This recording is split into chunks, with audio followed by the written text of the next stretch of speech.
Mesdames et messieurs, bonsoir. On se retrouve dans cette nouvelle édition de 22 heures. Voici les titres de ce soir.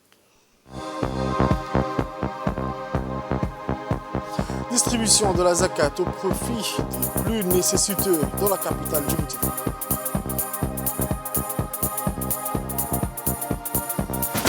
Au Nouvelle mondiale, au moins 50 migrants morts en Méditerranée selon les survivants. Les détails dans ce journal de ce soir. Le journal au complet à présent, mesdames et messieurs. Je vous le disais dans les titres de ce journal, les revenus de la zakat jouent un rôle clé dans la réalisation de la justice sociale et le renforcement de la stabilité économique et sociale dans les sociétés musulmanes, ainsi que dans l'atténuation des souffrances de groupes vulnérables, à savoir des pauvres, les personnes âgées, les personnes ayant des besoins spéciaux et outre des familles orphelines. À cet égard, la Fondation de Douane et Zakat a distribué les revenus de la Zakat pour l'année 2023 à ses bénéficiaires à Djibouti-Ville et à Balbala, suite à l'achèvement de sa distribution aux habitants de 5 régions de l'intérieur du pays. La remise de cette collecte des fonds de la Zakat, qui s'est élevée à un total de 160 millions de francs djiboutiennes, a eu lieu dans la grande salle du Palais du Peuple, sous le haut patronage du ministre des Affaires musulmanes et des biens Waqf, M. Moumin Hassan Barre, en présence des ministres du Commerce et du Tourisme, de la Femme et de la Famille, de la Décentralisation, outre le directeur général du Douane et Zakat, M. Suleiman Hussein Moussa, et les membres du conseil d'administration, M. Cheikh Ahmed Ali Jilani, et d'autres représentants des grandes zakataires et les donateurs, mais aussi les bénéficiaires de ce geste aimable, comptent plus de 1200 familles. Créé à l'initiative du président de la République, son Excellence M. Ismaël Omar Guelleh, en 2004, la Douane Zakat est l'organisme officiel chargé de la collecte, de la distribution et de la gestion de la zakat, conformément aux dispositions de la charia et aux lois approuvées. Préalablement aux opérations de distribution, cette institution étudie les dossiers éligibles en fonction des priorités et des besoins réels, en coopération et coordination avec le comité de bénévoles des différents quartiers populaires, ce qui contribue à garantir que le soutien parvienne aux groupes les plus nécessiteux. Il convient de noter que par améliorer le niveau de vie des pauvres et des nécessiteux, le produit de la zakat peut contribuer à créer un environnement économique plus stable où les personnes qui reçoivent la zakat peuvent investir dans l'amélioration de leurs conditions de vie. Dans son discours, le Cheikh Ahmed Ali Jma'aleh, membre du conseil d'administration du Douane et Zakat, et l'un des principaux bienfaiteurs, a évoqué l'importance du pilier de la zakat dans l'islam qui reflète l'esprit de solidarité et de justice et qui contribue à la stabilité économique et à la paix interne dans les sociétés musulmanes. Payer la zakat est considéré comme un devoir légitime, a-t-il dit, est prescrit dans le Saint-Coran et la Sunna du prophète, et donc le musulman payant la zakat exprime son appréciation et son obéissance à l'ordre d'Allah et de son messager, ce qui répondrait aux besoins des pauvres et autres segments vulnérables de la société. Le Cheikh Ahmed Ali Jma'aleh a profité également de cette opportunité pour exhorter les commerçants et les riches à payer la zakat aux douanes afin de le remettre à ceux qui la méritent, ce qui réduira l'écart entre les classes sociales et contribuera à offrir des chances égales à tous. Le directeur général du Douane Zakat, a exprimé sa gratitude et son appréciation aux donateurs zakataires, soulignant que la zakat joue un rôle tangible dans l'augmentation et le développement de l'argent.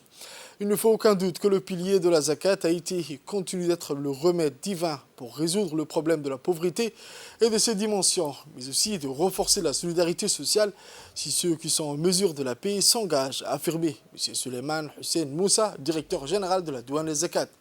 Il a expliqué ainsi que la distribution qui intervient au début du mois béni du Ramadan, le mois du donnant, est un moment où le monde assiste à la hausse des prix des denrées alimentaires nécessaires à la suite des crises successives, allégera les souffrances des segments vulnérables qui en bénéficient. Le directeur général a déclaré que les familles pauvres, les personnes ayant des besoins spéciaux, les personnes âgées et les femmes sans soutien de famille sont les principales catégories bénéficiant cette année de cette recette de la zakat. Il a ajouté à travers cette plateforme, je lance un appel aux donateurs potentiels pour soutenir vos frères dans le besoin à travers la Fondation Zakat. Ensuite, le ministre des Affaires musulmanes et des biens au Waqf, son Excellence M. Moumin Hassan Barre, a pour sa part indiqué que l'organisation de tels événements contribue à sensibiliser les gens à l'importance de donner de l'argent de la zakat. C'est un devoir religieux, un pilier de l'islam. Nous devons donc tous comprendre la sagesse de la zakat et ses objectifs sociaux, a confirmé le ministre. M. Moumin Hassan Barre a souligné que son département ministériel est constamment soucieux de promouvoir la sensibilisation et l'obligation de la zakat et à la nécessité de se conformer à son exécution à travers le douane zakat. Cette institution à caractère religieux et social, qui a été créée à l'initiative généreuse du président de la République, a accumulé une expérience étendue depuis plus de 20 ans dans le domaine de la collecte et de la distribution de la zakat. Cette merveilleuse initiative mise en place par son Excellence, le président de la République, Al-Hajj Ismaël Omar Guelleh, mérite tout le soutien et l'appréciation pour atteindre ses nobles buts et objectifs sociaux. Le ministre des Affaires musulmanes et des biens Waqf a clôturé en saluant les campagnes de sensibilisation et de rappel menées par le douane zakat pour promouvoir la culture de la zakat dans la société djiboutienne. Toujours le douane zakat affilié au ministère des Affaires musulmanes et des biens Waqf a distribué la collecte de la zakat et les 3e et 4e tranches de parrainage d'orphelins pour l'année 2023 au niveau de la région de Tadjoura. La cérémonie de distribution a été supervisée par le directeur général, M. Suleiman Hussein Moussa, et le préfet de la région de Tadjoura, M. Mohamed Hamad Abbas, ainsi que les dignitaires, les notables, les représentants des segments bénéficiant de cette aide financière. À cet égard, le produit de la zakat a été distribué à 102 familles de 50 000 francs pour chaque famille, tandis que 83 orphelins ont bénéficié d'un parrainage de 30 000 francs pour chaque orphelin. Selon le directeur général de la Fondation du douane zakat, ces distributions s'inscrivent dans le cadre des programmes et projets caritatifs mis en œuvre par sa fondation dans le but de contribuer à l'amélioration des conditions de vie des catégories simples de la société. Il convient de noter que depuis sa création par décret présidentiel en 2004, le bureau de la zakat joue un rôle vital dans la société et l'une de ses principales tâches est de collecter les fonds de la zakat et de les redistribuer aux pauvres et aux nécessiteux, en plus de mettre en œuvre le projet de parrainage d'orphelins et d'autres projets caritatifs. On écoute les propos du préfet de la région de Tadjoura, M. Mohamed Hamad Abbas. À la distribution des douanes zakat, dont une enveloppe de 8 180 000 francs de Djibouti. Cette somme conséquente va être distribuée aux familles les plus démunies pour qu'ils puissent, pour le mois de Ramadan, être à la hauteur de répondre à leurs besoins essentiels. Il me semble que cette institution a déjà beaucoup servi. Elle sert non seulement les gens, la population vulnérable, mais aussi les vieillards, les orphelins, dont qui n'ont aucune ressource. J'invite le commerçant de la place à y participer à cette collecte pour que, Inch'Allah, Dieu, dans la mesure où c'est une obligation divine, pour que Dieu puisse la récompenser. Santé à présent, pendant le ramadan, il est crucial pour les personnes atteintes de diabète de suivre des conseils spécifiques pour gérer leur santé. Cela peut inclure des ajustements dans les horaires des repas, la surveillance régulière de la glycémie, la prise de médicaments conformément aux recommandations médicales et maintenir une bonne hydratation en buvant beaucoup d'eau après iftar. Il est crucial donc que les personnes atteintes de diabète consultent leur médecin pour obtenir des conseils personnalisés sur la gestion de leur santé pendant le ramadan, selon le diabétologue, le docteur Abdurrahman. Le ramadan est une période qui peut déranger la maladie diabétique. De quelle façon? Tout d'abord, le rythme du sommeil est perturbé. Donc, on dort moins la nuit, donc ce qui peut entraîner des changements au niveau du corps, du fonctionnement. L'autre chose qui peut perturber le diabète, c'est l'alimentation de la personne diabétique. Généralement, lorsqu'on prend le foutour, le dîner et le suhour, qui sont souvent très rapprochés, est très riche en glucides, surtout les futurs, des problèmes peuvent arriver lorsqu'on est diabétique et qu'on fait le jeûne. Donc les problèmes qui peuvent arriver, c'est l'hyperglycémie, donc le taux de glucose dans le sang et qui peut entraîner des problèmes de santé. Le fait qu'on prend des médicaments et qu'on ne mange pas durant la journée, on peut également faire des hypoglycémies, c'est-à-dire le taux de sucre qui est très bas dans le sang et qui peut également engendrer des problèmes. Donc comment on doit vivre et surveiller son diabète? Tout d'abord, il faut surveiller ce qu'on mange. Nous conseillons à nos compatriotes djiboutiens de faire très attention lorsqu'on fait la rupture. Généralement, dans notre tradition, ce que nous faisons, le foutour est très riche en glucides. Les gens prennent beaucoup de dattes, beaucoup de fruits, des boissons sucrées, la crème anglaise, le mnieda. Donc tout ça fait que la glycémie peut monter très vite et très haut et reste élevée toute la journée jusqu'au lendemain et déranger la santé de la personne diabétique. Également, les repas sont rapprochés. Donc, on fait le foutour. 2-3 heures après, on prend le dîner. 2-3 heures après, on prend le suhour. Donc, ce qui fait qu'on prend 3 repas en un temps très court. Donc, ce qui peut engendrer une hyperglycémie. Si bien que dans la journée, lorsque la glycémie est très élevée, supérieure à 3 grammes, il est conseillé aux personnes diabétiques de rompre le jeûne. La personne diabétique peut faire une hypoglycémie qui peut se manifester par des maux de tête, des tremblements, des sueurs, un malaise, des palpitations, des vertiges, des troubles visuels, ou tout ce qu'on ne comprend pas qui peut être relié à un malaise hypoglycémique.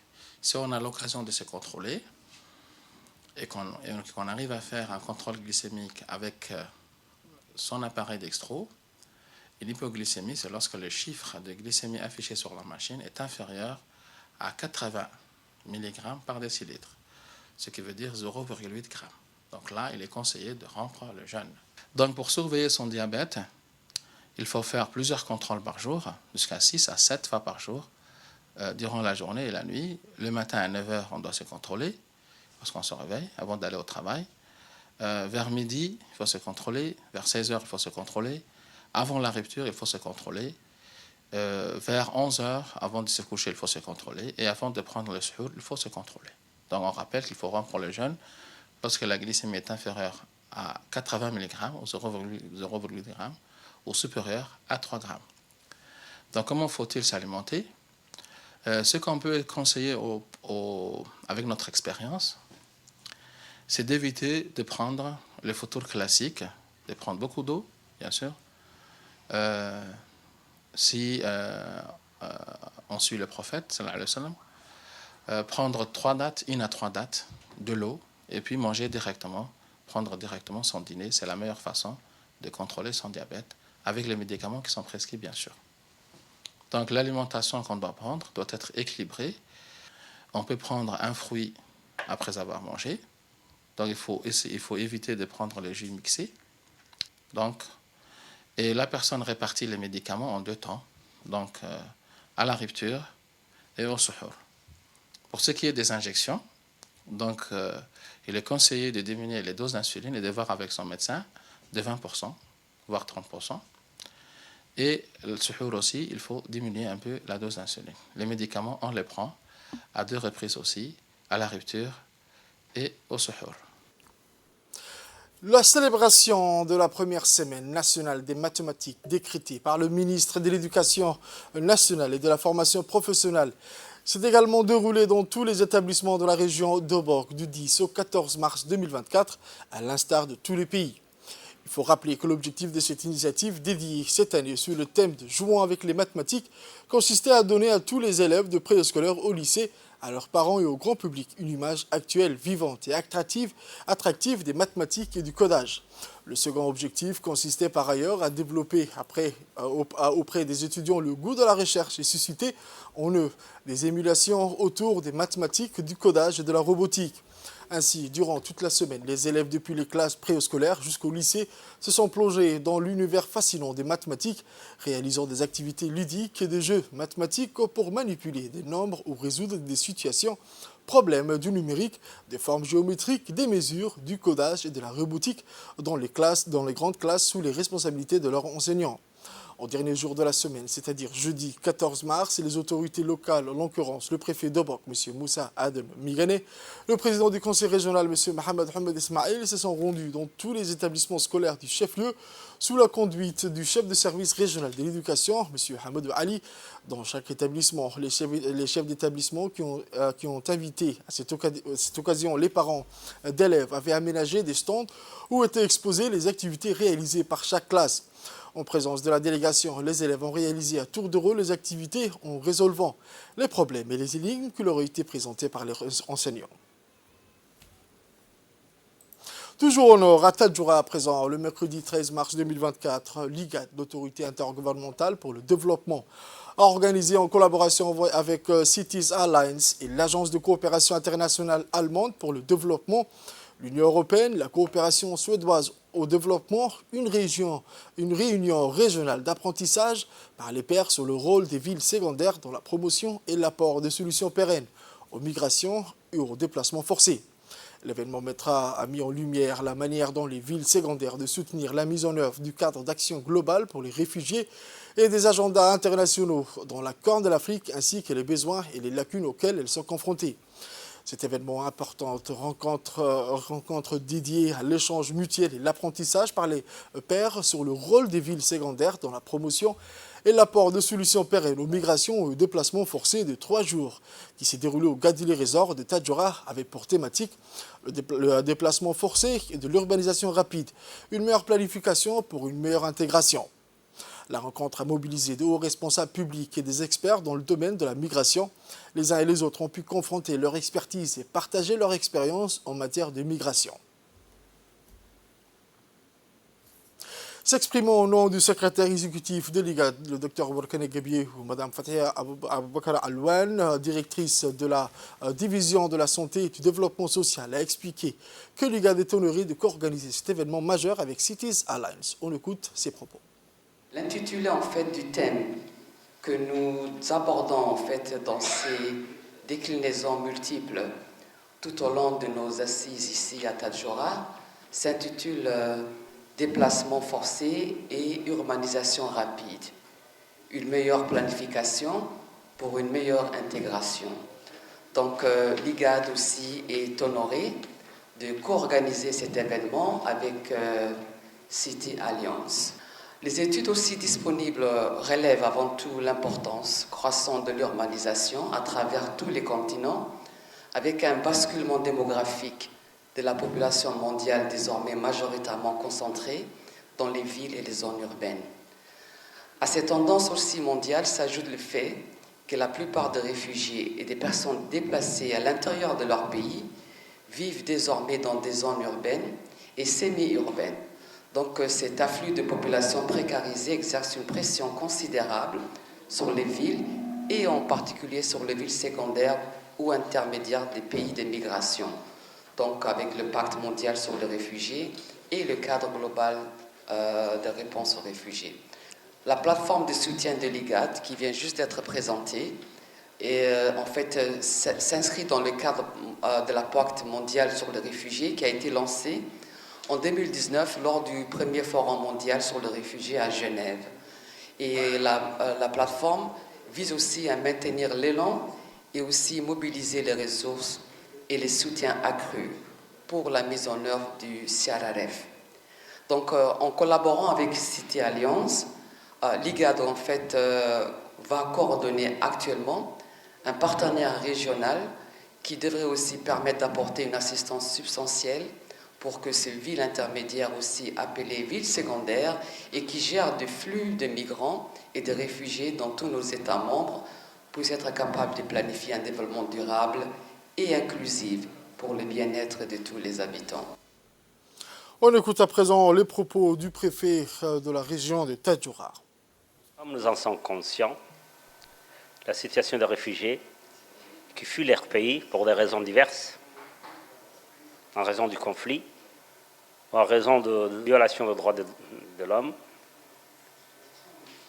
toutes ces personnes arrivent dans d'autres pays qui n'est pas la leur. Ces déplacés, qu'on peut appeler réfugiés ou migrants, ou déplacés internes, ou même sinistrés, tout ce monde cohabite en particulier, en premier lieu avant d'arriver à la capitale, ils séjournent dans des villes secondaires. Pour cela, l'atelier dont vous participez aujourd'hui témoigne pour pouvoir trouver des solutions, échanger les expériences de différents pays pour qu'il puisse y avoir des solutions pérennes à cette population. Mais tout simplement, aujourd'hui, vous êtes là pour pouvoir continuer ce travail. Je crois que Djibouti a déjà ratifié ce pacte, démontre que Djibouti est prêt à pouvoir continuer, à pouvoir accompagner l'IGAD et autres institutions pour en trouver des solutions pérennes. Et on en parle de villes secondaires dans la mesure où la première porte de ces déplacés sont les zones rurales. Ils vivent en particulier dans les villes secondaires, bien qu'ils arrivent par la suite à la capitale. Direction d'Ikil, la région de l'Unité, qui a abrité une cérémonie destinée au lancement de la 3e édition du concours de mémorisation du Saint-Coran. La cérémonie d'inauguration a eu lieu sous le parrainage conjoint du préfet de la région, M. Hassan Abdiroble, et du président du conseil régional, M. Mahdi Hussein Ahmed, outre de nombreux dignitaires locaux. Ce concours coranique a regroupé cette année plus d'une centaine de candidats, des jeunes filles et garçons issus des différents centres de mémorisation du Coran dans la région qui compte 13 centres. Les candidats se sont affrontés à différents niveaux de la compétition qui comprennent la mémorisation du Coran en entier, la mémorisation de 20 chapitres, 10 chapitres, 15 et 10, en plus de la mémorisation de 15 juz. Cet événement coranique que la région de Dikil organise chaque année est soutenu par les autorités locales et les premiers lauréats recevront des précieux prix lors d'une cérémonie officielle qui s'y tiendra à cet effet. Il convient de noter que les compétitions coraniques sont également un moyen efficace de renforcer la communication avec le Saint-Coran et de motiver les gens à étudier, à réciter le Coran, mais aussi de comprendre ses significations, ce qui contribue à la construction d'une communauté religieuse et culturelle plus cohérente et compréhensive. On écoute les dires du président du conseil régional à cette occasion. Du mois béni du Ramadan, le responsable de différentes marques de la région de l'Unité organise la 3e édition récitation de Coran, le concours de récitation de Coran. Donc c'est pour nous un plaisir de les accueillir, d'accueillir l'ensemble de cette jeunesse. Nous remarquons qu'il y a 60% de jeunes filles avec un nombre total de 103 candidats qui vont concourir cette année. Donc, et ce sera sur 5 niveaux qu'ils vont concourir, à savoir 5 GIS, ensuite 10, 15, 20 et 30. Donc nous félicitons d'emblée les responsables des 13 marquaises qui vont concourir cette année. Mais également, nous félicitons l'ensemble des participants, des candidats. Nous leur souhaitons une bonne chance pour les jeunes filles et les jeunes garçons qui sont ici. Barakallahu fikum, vous et vos parents, et j'espère que le meilleur vont gagner. Nous sommes toujours disponibles et disposés à vous accompagner, tel que les fêtes du plus haut niveau. Comme vous le savez, chaque année, il y a un prix d'excellence du président de la République, son Excellence Ismaël Boghele, qui récompense le meilleur de la République. Donc nous espérons que vous allez concourir aussi dans ce concours, que vous allez participer et que Dikil va l'emporter, Inch'Allah. Donc je vous remercie de votre attention. Salam alaikum wa rahmatullahi wa barakatuh. Sport à présent, après une distribution massive d'équipements sportifs, des ballons et des trophées, les associations sportives sous l'égide du secrétariat d'État chargé des sports ont lancé le très attendu tournoi de Ramadan à Djibouti-Ville. Pour garantir le bon déroulement de cet événement majeur, une équipe du secrétariat d'État chargé des sports, dirigée par le directeur général adjoint de l'ANPS, M. Ahmed Ali, a parcouru plusieurs sites où se déroulent ces tournois. Les Jeux se déroulent de manière exemplaire sous les yeux d'une foule enthousiaste. Dès 17h, les jeunes se réunissent pour s'adonner au football jusqu'à l'heure de la rupture des jeunes. Plusieurs catégories d'âge participent à cet événement unique qui rassemble tous les passionnés du ballon rond. Pour rappel, ces activités sportives continueront de se dérouler dans tout le pays tout au long de ce mois béni de Ramadan, offrant ainsi à la jeunesse djiboutienne l'occasion précieuse de célébrer ensemble dans un esprit de camaraderie et de compétition saine. Fait divers de ce journal, ce vendredi 15 mars 2024 à 12h10, suite à des renseignements regroupés, les gendarmes de la brigade d'Ambouli, en collaboration avec la brigade de la douane, ont intercepté, après une course-poursuite, un taxi transportant des sacs de marchandises suspectes à la hauteur du collège d'Oboulaos, situé dans le boulevard de Gaulle. Après avoir procédé à une fouille minutieuse à l'intérieur du taxi, les gendarmes découvrent au siège arrière 14 colis de 4 provenant de la contrebande. Il est à noter que le prix d'un colis est de 85 000 francs Djibouti. Ainsi, la valeur marchande de ces produits illicites s'élève à 1 200 000 francs de nos francs. Consciente que la contrebande de marchandises porte gravement préjudice à l'économie nationale, la gendarmerie travaille conjointement avec la direction de la douane pour lutter efficacement contre ce fléau. Dans le cadre de cette affaire, le propriétaire de ces marchandises et le transporteur seront traduits devant la justice pour répondre de leurs actes. Le taxi ayant servi au transport des produits illicites fera l'objet d'immobilisation.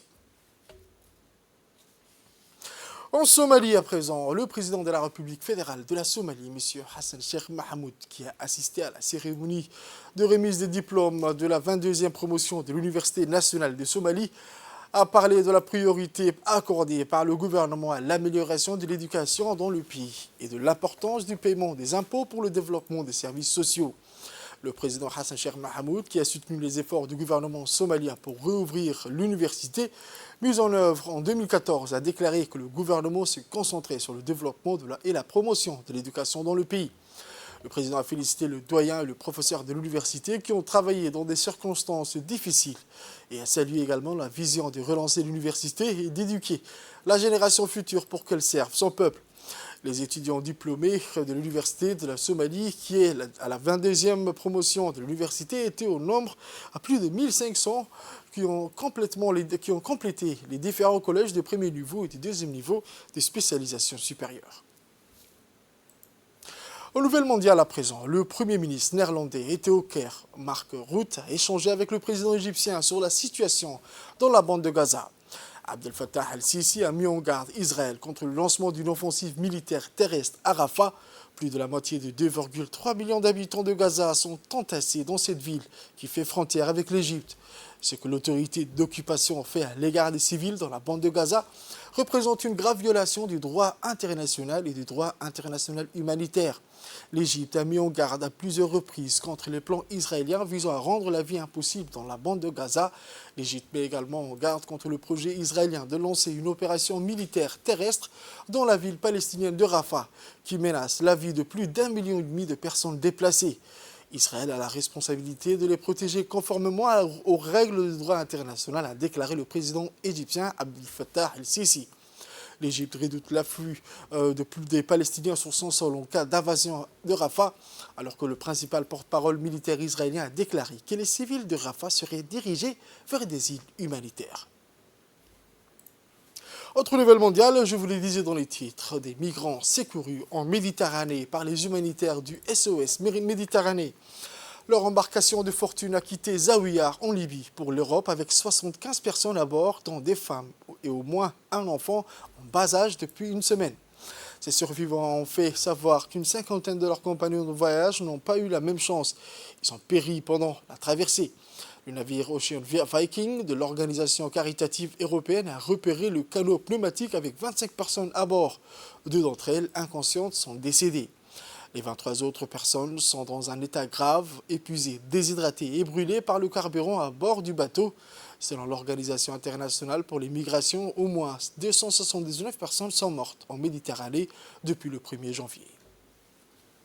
C'est tout pour ce journal de 22h, mesdames et messieurs. Merci à vous de l'avoir suivi et restez avec nous pour la suite du programme sur Télé Djibouti.